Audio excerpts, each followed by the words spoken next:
Un champ de pavots à Opong, l'un des sites les plus prisés de Birmanie pour les cultivateurs de pavots. 1500 mètres d'altitude, 55% d'humidité et surtout un calme absolu. Cela fait longtemps qu'ici on n'a pas vu passer de policiers ou de militaires, comme si la junte au pouvoir depuis exactement 2 ans laissait faire. 4 mois après le putsch, l'armée avait organisé devant les caméras cette mise en scène.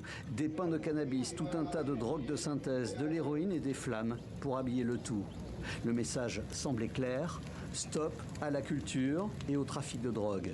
Une promesse qui, visiblement, n'a pas été tenue, si l'on en croit ce rapport des Nations Unies. Après de nombreuses années de baisse, nous assistons à une soudaine résurgence. En raison de l'augmentation de la superficie des cultures de pavots combinée à la quantité de rendement par hectare, la production d'opium en 2022 en Birmanie a atteint près de 800 tonnes. D'après ce rapport, le gain pour 2022 a été de 2 milliards de dollars, une aubaine pour une population en proie à une situation socio-économique alarmante. Les enquêteurs qui ont eu accès à certaines plantations et des images satellites affirment qu'en 2022, la culture du pavot en Birmanie a augmenté de 88%. Actuellement, le marché australien est alimenté par ce pavot birman, tout comme la Chine, le Vietnam, la Thaïlande et la Malaisie.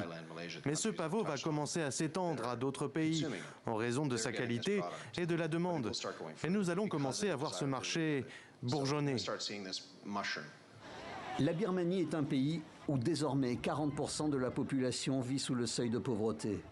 L'ONU recommande à la junte au pouvoir des alternatives et des stabilités économiques fortes afin de stopper la multiplication des candidats pour la culture du pavot.